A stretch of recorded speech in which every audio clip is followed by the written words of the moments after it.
좀 끝내면 되나요? 네. 예.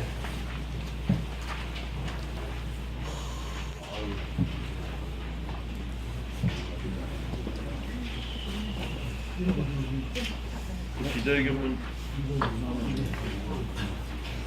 보도 자료는 받으셨나요? 예. 나오고 있습니다.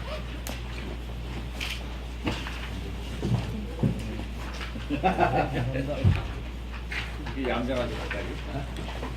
빨리 나오세요. 일단 들어와. 지금 이해 안 돼요, 선생님. 사진 찍어야니까?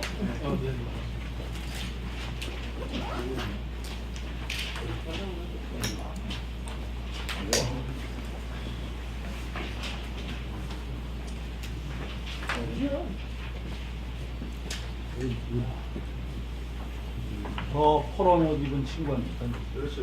여기 자료 좀 들으시고. 안녕하세요.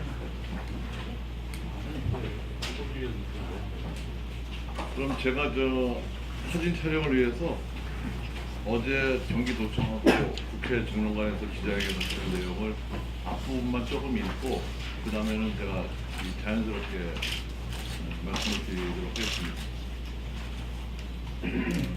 사랑하는 경기도민 여러분, 새로운 천년을 맞이하는 우리 경기도, 다시 뛰는 경기 천년의 큰 꿈을 이루기 위해 저 박종희가 이 자리에 섰습니다.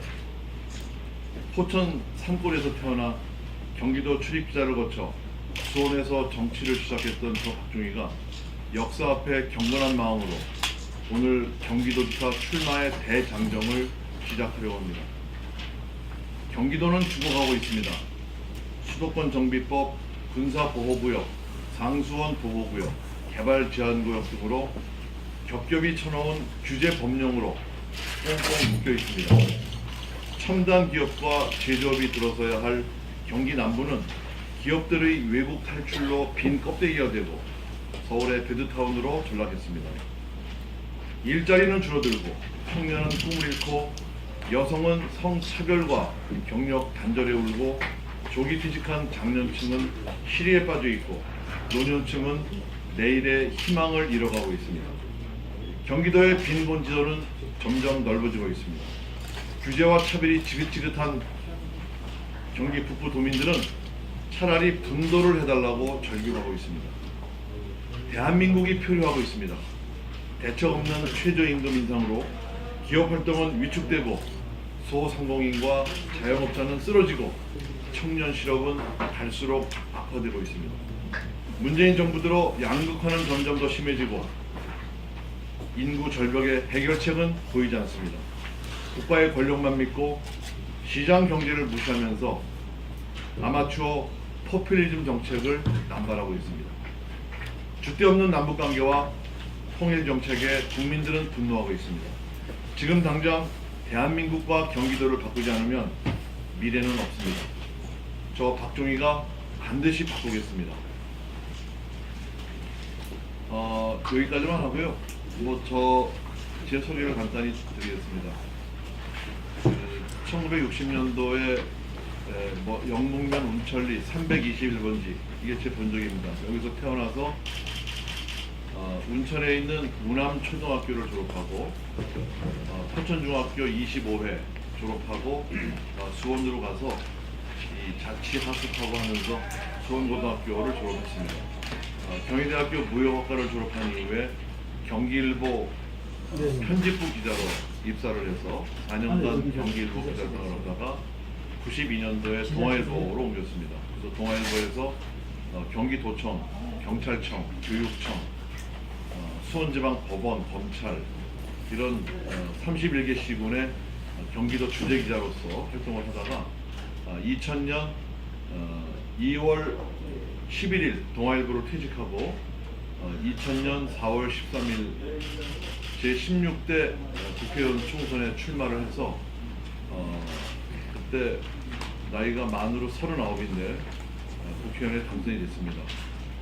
2004년도 낙선하고 2008년도에 다시 제18대 국회의원에 당선이 돼서 의원 생활을 하다가 선거법 위반으로 배지가 떨어져서 5년간 정치 활동을 못하고 있다가 2014년도에 그 당시 새누리당 이 사무 2부총장으로 제가 롤백을 해서 활동을 하다가 2016년 제20대 총선에 출마해서 낙선을 했습니다.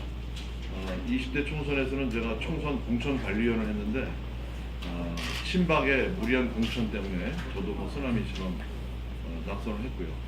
그간 당직은 제가 한나라당의 대변인, 대표 비서실장, 원내 부총무 등등을 맡았고요. 경기도지사 손학규 지사의 제가 대변인, 또 김문수 지사의 대변인, 남경필 지사 후보의 캠프 총괄 이렇게 맡아서 도지사 선거를 3번 치른 경험이 있습니다. 또 대통령 선거에서는 박근혜, 홍준표 두 후보의 유세 기획단장을 하면서 전국을 누볐고요. 뭐 그런저런 이력으로 지금까지 왔는데 저는 어제 제가 출마 기자회견을 하면서 이게 네이버 실검 8위까지 오르는 걸 보고 이건 굉장히 가능성과 희망이 보이는구나 자신감을 또 얻었습니다. 사실 저는 남경필 지사의 캠프 총괄로서 야당은 현직 도지사가 있을 경우에는 뭐 그렇게 복잡한 경선 과정 거치지 않고 그냥 현직을 밀어주는 게 알레기도 하고 현명한 선거운동 방법인데 남경필 지사가 저희 당을 탈당했다가 복당하면서 우리 많은 당원들에게 철새 정치다, 뭐 카멜레온 정치다 이래서 실망감을 많이 줬고 그런 부분들과 함께 뭐 뚜렷한 정책, 성공한 정책이 보이지가 않습니다. 성과를 못 냈다는 얘기죠.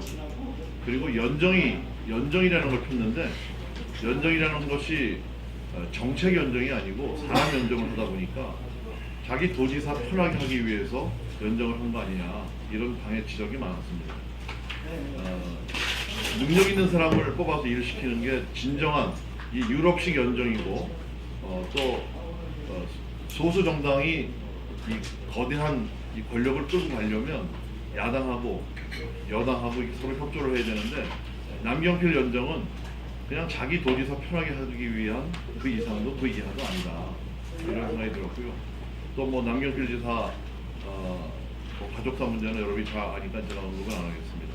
그래서 남 지사가 교체 지수가 굉장히 높습니다. 그래서 제가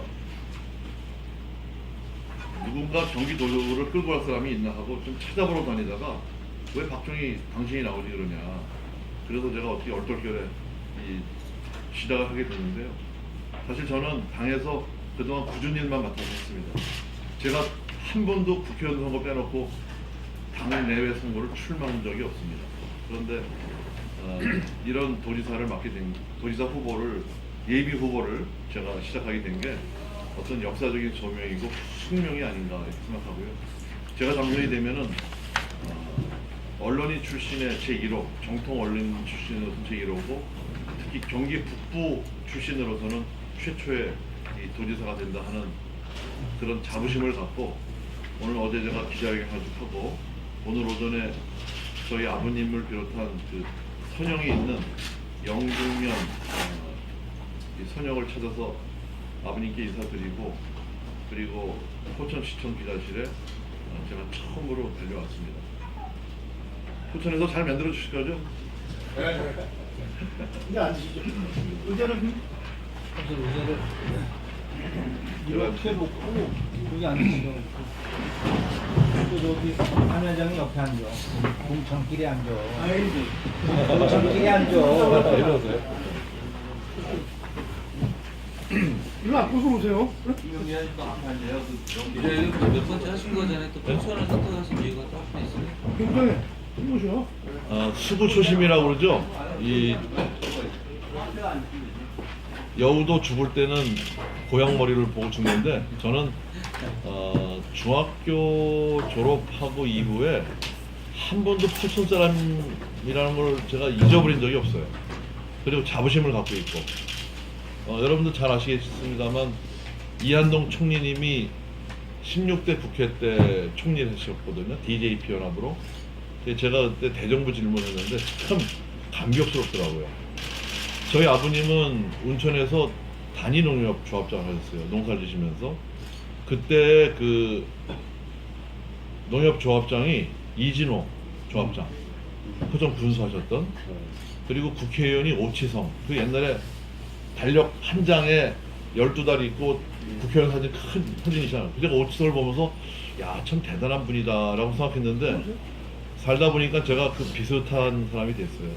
그래서 제가 굉장히 그 자부심을 갖고 있고,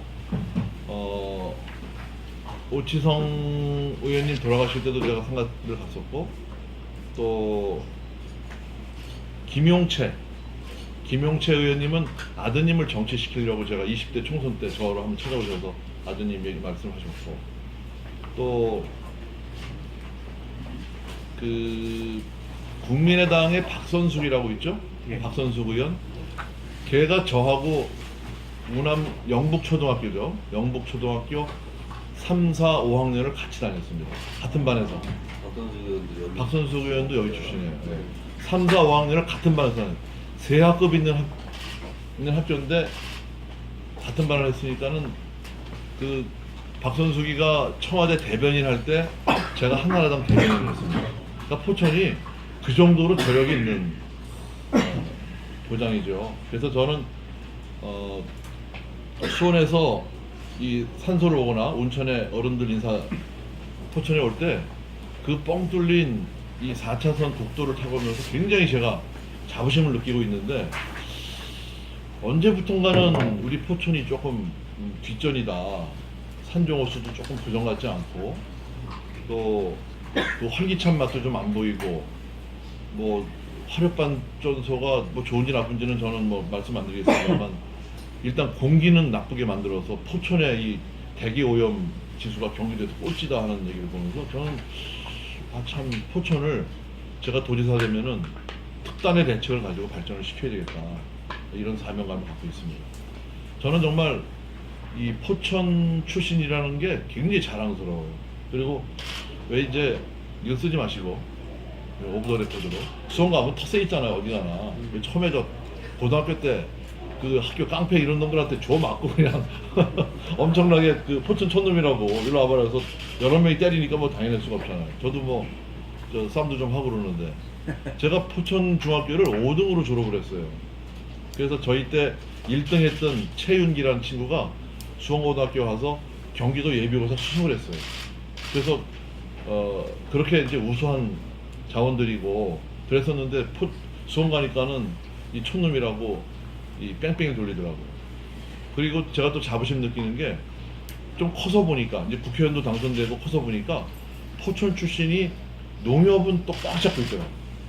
그리고 경기도청에 가니까 자기들 나름대로 이창수라고 있잖아요. 이창수 선배, 그분이 딱 모임 만들어 갖고 우리끼리 또 이렇게 하고 그래서 제가 그 모임도 꼭 나갔고, 지금 농협 행장하는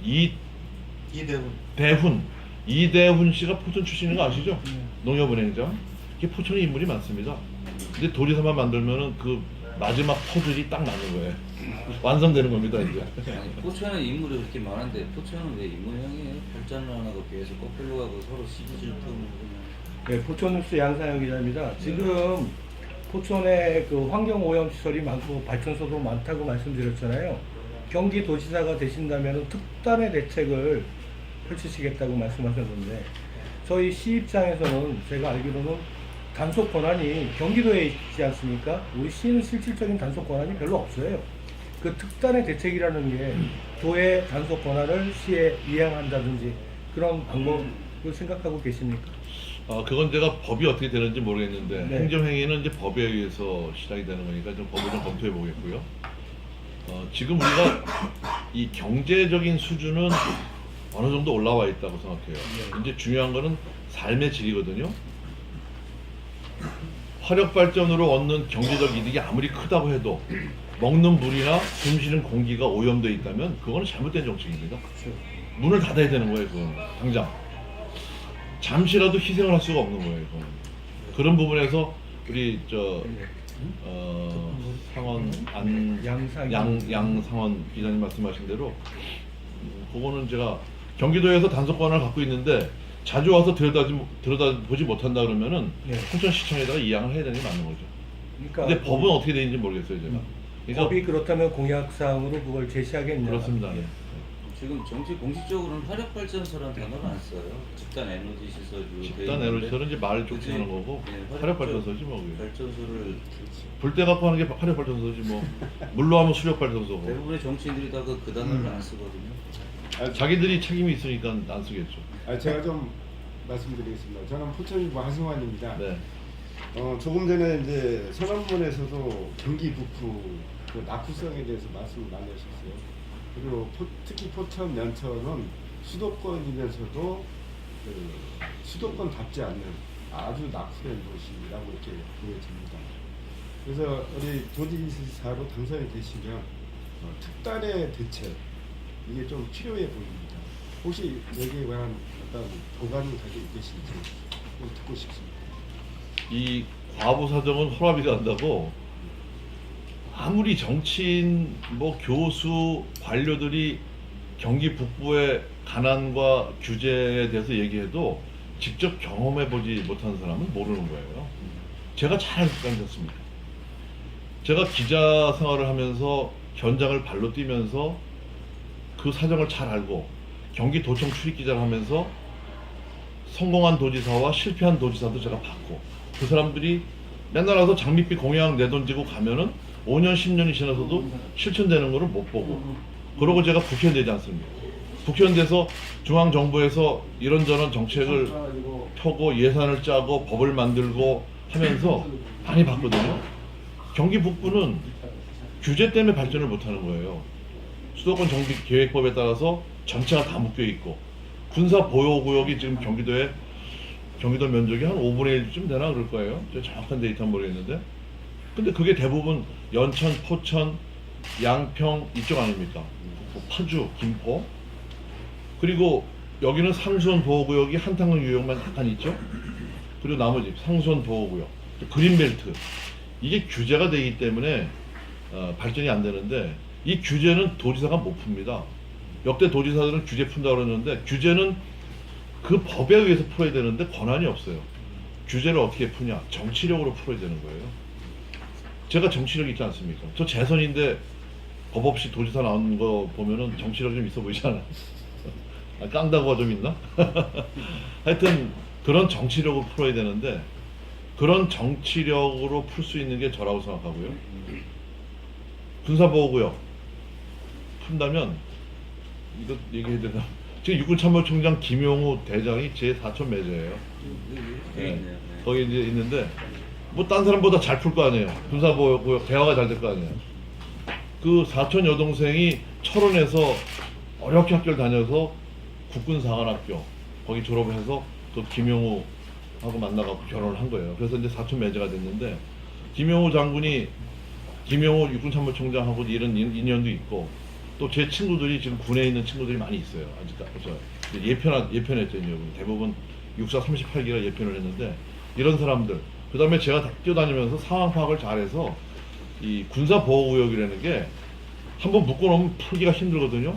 뭐 안보를 이유로 해서 근데 면밀하게 잘해서 풀고 일단 규제를 풀어야 돼요. 그 다음에 이 경기 북부는 아까 이제 포천 그 화력발전소 말씀을 드렸는데 경기 북부만큼은 낙후된 만큼 삶의 질이 올라가야 되거든요. 공기 맑아야 되고 물이 깨끗해야 되고 그래서 여기 포천은 관광, 휴양 이런 지역으로 바꿔야 돼요. 공장이 오는 것도 중요하고 하지만 공장이 온다면 염색이나 피역 이런 hin디업종이 올 게 아니고 고부가 가치의 고용 효율이 높은 산업이 와야 되거든요. 그런 거 제가 하겠습니다. 근데 그래서- 지금 하신 말씀은 거의 대동소이하다고 생각해요. 다른 도지사 후보가 와도 똑같은 말씀하실 것 같고 그 최근 불거진 경기 남도, 북도, 군도는 어떻게 생각하십니까? 그 뛰어난 정치력을 이용해서 군도로는 제가 뭐 시원하게 말씀드리면은 뭐 네. 하겠다 얘기하면 전하시겠어요? 그래야지 기사가 나오지. 근데 그거는 군도로는 그렇게 간단한 문제가 아니에요. 그 제가 기자 시절부터 취재하고 네. 제가 국회의원으로서 경기도 국정감사 가서도 군도로는 계속 뭐 30년째 지금 얘기하는데 우선은 경기 북도가 지금 현재 지방재정법으로 봐서 자립할 수 있는 구조가 되느냐, 그게 가장 중요한 거예요. 그게 지금 안 돼 있습니다. 경기 북도는. 경기 북도의 분도론을 얘기하는 주체가 과연 기층에 있는 서민들이고 이런 사람들이냐, 아니면 분도를 해서 자리가 생기면 자기가 승진할 수 있는 공무원들이나 사회 지도층 인사냐, 그거부터 잘 봐야 되는 거거든요. 저는 오늘 그 말씀에 대해서는 아마 어느 도지사보다는 제가 전향적으로 생각을 할 겁니다. 그 말씀만 드릴게요. 뭐 어쨌든 오랜 시간 정치 생활을 하시면서 뭐 지역별로 31개 시군에 맞는 입맛에 맞는 공약도 많이 준비하셨을 거예요. 근데 그때는 많았는데 지금 다 잊어버렸어. 많이 세월이 더 바뀌고. 지금 저희 말씀 국회에 있을 때도 그랬지만 뭐 그랬고, 근데 중요한 거는 사실 이 경선이 남아 있는 상황인데 경선이 통과가 돼야 되잖아요. 지금 분위기상으로 보면 굉장히 그 녹록지 않은 그 여건인데, 지금 어쨌든 홍준표 대표는 뭐 최준경 전 장관 영입설도 계속 나오고 있고, 그리고 또 참고로 저 선배님은 저기잖아요. 지금 친박으로 분류돼 계시죠? 친박으로 분류는 되는데 네. 저는 박근혜 대통령이 있을 때 제가 어디 뭐 그 흔한 공격 감사라도 갔다는 얘기 들으셨어요? 어쨌든 그래서 지금 저는 서청원 씨하고 친해서 그러니까요. 친박으로 분류가 되는데, 저는 서청원 의원하고 제가 대표 비서실장을 했어요 그때.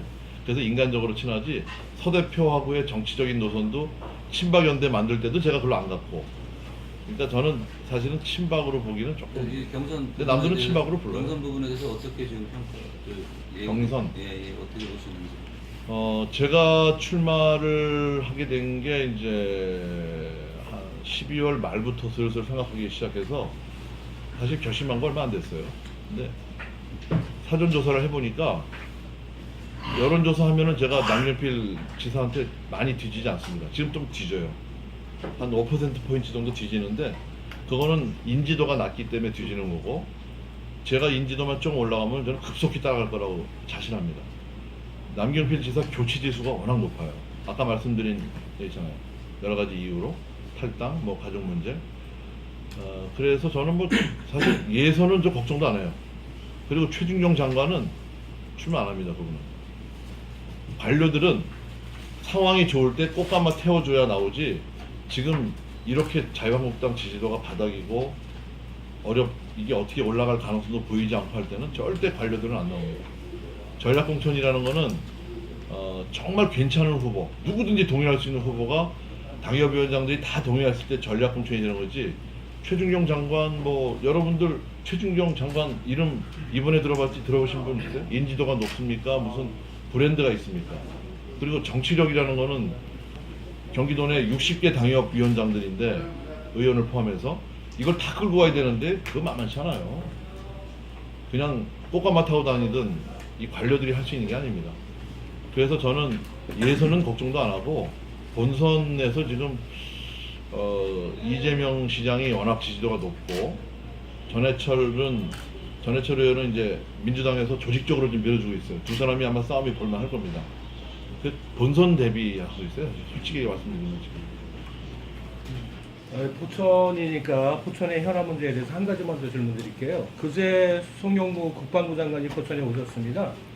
그 양반은 이제 주민들은 사격장을 폐쇄하든지 이전하든지 아니면 주민들을 이주시켜달라 이렇게 말씀하셨는데, 이 경기도의 역할이라는 게 참 애매모호한 것 같아요. 그 김지롱 부지사라는 분 오셔가지고 그 앞으로 개체기를 만들 때 주민들도 집어넣어라 뭐 이런 말씀을 하셨는데, 구체적으로 경기도지사가 되신다면은 사격장 폐쇄 내지 이전에 어떤 역할을 하실 수 있다고 생각하십니까? 그저께죠? 네. 송영무 장관하고 이 8군 사령관인가? 예, 이사단장. 이사단장이 왔다는데, 저는 경기도지사가 그 자리에 없다고 해서 깜짝 놀랐어요. 네, 도지사가 없더라고요. 네, 난 도지사가 왔을 거라고 생각했는데 없어서 좀 놀랐고, 그 영평 사격장 문제는 이제 도비탄이나 네. 이게 평화스럽게 살고 있는 동네에 총알이 날라온다는 거는 말이 안 되는 얘기거든요. 특단의 대책을 취해야 돼요. 그거는 주민들이 좀 너무 무리한 요구한다고 얘기할 수가 없는 거예요. 그 문제, 영평 사격장에 대해서는 제가 공부가 잘 안 돼 있어서 확실한 말씀을 못 드리겠습니다만 국민들이 생명의 위협을 느낀다면 정부든 지방자치단체든 빚을 내서더라도 그 생명과 재산을 보호해줘야 되는 게 맞죠. 그럼 질문을 제가 바꿔볼게요. 송영무 국방부 장관은 가장 짧은 시간 내에 가장 적은 예산으로 할 수 있는 방법을 찾아보겠다. 그게 근데 답이네요. 도지사 후보로서 그게 어떤 거예요? 폐쇄예요? 이전이에요? 이주예요? 아니 그거를 제가 예. 현장도 안 가보고 이 자리에서 말씀드리는 거는 너무 예. 경솔한 얘기고요. 아니 잘 아시잖아요. 아니 그거는 이제 여러 가지 상황을 봐야 되겠죠. 제가 나중에 한 번 더 기회가 있다면 그때 답을 드릴게요. 네. 오늘은 제가 공부가 안 되니까. 잠깐만 시간이 네, 잠깐만 시간이 있어서. 딱 한 가지만 할게요. 이제 여기서 포천에서 하시는 거니까 포천에 대한 포천에 맞는 어떤 그 공약이나 어떤 메시지나 이게 좀 주고 가셔야 옳지 않을까 생각이 듭니다. 어떻게 생각하십니까? 그래서 여기가 중앙도 아니고 아까 말씀드린 대로 포천은 이 관광 안보 관광 생태 도시로 만들어야 된다고 생각해요. 그리고 여기 뭐 산업단지가 장자산업단지인가? 장자산업단지인가요? 용정산장, 장자용정 그게 전부 다 몇 평이나 되죠? 한 20만 평 됩니까? 한 30만 평 돼요. 30만 평? 그 정도 되면은요, 여기에 맞는 그 업종, 하나의 업종을 특화시켜서 모는 게 맞죠. 그래서 그거는, 그러니까, 구리 포천 고속도로가 저도 한번 와보면 중간에 끊기갖고 병목 현상이 생기더라고요. 그래서 그거 연장을 하는 게 맞습니다, 그게. 근데 이게 민자도로라서 또 복잡해지기 때문에 연장 문제도 좀 고민을 하고, 그게 연장이 되면서 산정호수라든가 뭐 고속정이라든가 이쪽은 관광지로 대대적으로 좀 돈을 들여서 좀 하고, 그래서 제가 지금 여기 포천뿐만 아니고 경기도에 있는 경기관광공사에 기금을 좀 많이 조성을 해서 빌려줄 수 있게, 돈을 빌려서 산업단지를 조성할 수 있게, 그래서 돈을 뽑아서 갚을 수 있는 그걸 지금 공약을 연구 중이거든요. 아직 완성은 안 됐습니다. 그래서 관광, 그 다음에 수도권의 이 전원주택으로 여기 굉장히 좀 유망할 것 같은데, 여기 운악산이라든가 그 주변에 전원주택단지, 휴양, 관광, 그 생태도시로 좀 리모델링 하는데 가장 중요한 게 교통 인프라거든요. 교통 인프라를 좀 확충을 해서 접근성을 좋게 하는 게 중요하고, 그 다음에 이제 아까 말씀드린 대로 군사보호구역, 해제라든가 조정을 통해서 그게 이제 어떤 산업 유발 효과나 또 유인 효과를 좀 갖고서 해서 그 지역 경제에 도움이 될 수 있게 그렇게 만들겠다는 건데, 제가 이제 경기 미래센터를 만들려고 그래요. 이 4차 산업혁명에 따른 엄청난 변화를 우리 행정이나 일반 국민들이 못 따라가고 있거든요. 지금도 우리 애들 가르칠 때 법대 가서 변호사 해라, 공인회계사 해라. 근데 미래 다 없어질 직업이에요. 변호사나 공인회계사는. 의사도 마찬가지예요. 이제 로봇이 다 수술해요. 그러니까 일반인들도 4차 산업혁명의 변화에 대해서 좀 모르고 있어요. 그래서 경기 미래센터를 제가 경기 북부에 세운다고 했는데, 그게 교통 좋은 데다가 세워야 되겠죠. 의정부가 될지, 뭐 고양이 될지, 뭐. 그래서 이제 그런 것도 결국 포천에 영향이 있을 거고, 포천은 하여튼 제가 고양이니까 신경 많이 써서. 다른 까고 있어요. 인프라와 관련된 첫 문제는 어떻게 그거는 아직 저 타당성 조사가 잘 안 나온 걸로 제가 알고 있어요. 포천에. 제가 솔직히 말해서 공부가 좀 덜 됐는데 아직. 지금 양주 어디까지 와 있죠? 옥정까지 와 있죠? 근데 거기서 오는 그게 제가 얼핏 어서 봤는데 타당성 조사가 1이 안 나와서 뭐 0.6인지 7밖에 안 나와서, 근데 그거는 하고 싶다고 되는 게 아니거든요. 그러니까 포천 인구가 주는 것부터 막아야 돼요. 인구가 좀 늘어야 돼요, 포천 인구가. 거기까지만 말씀드릴게요. 네, 고맙습니다. 그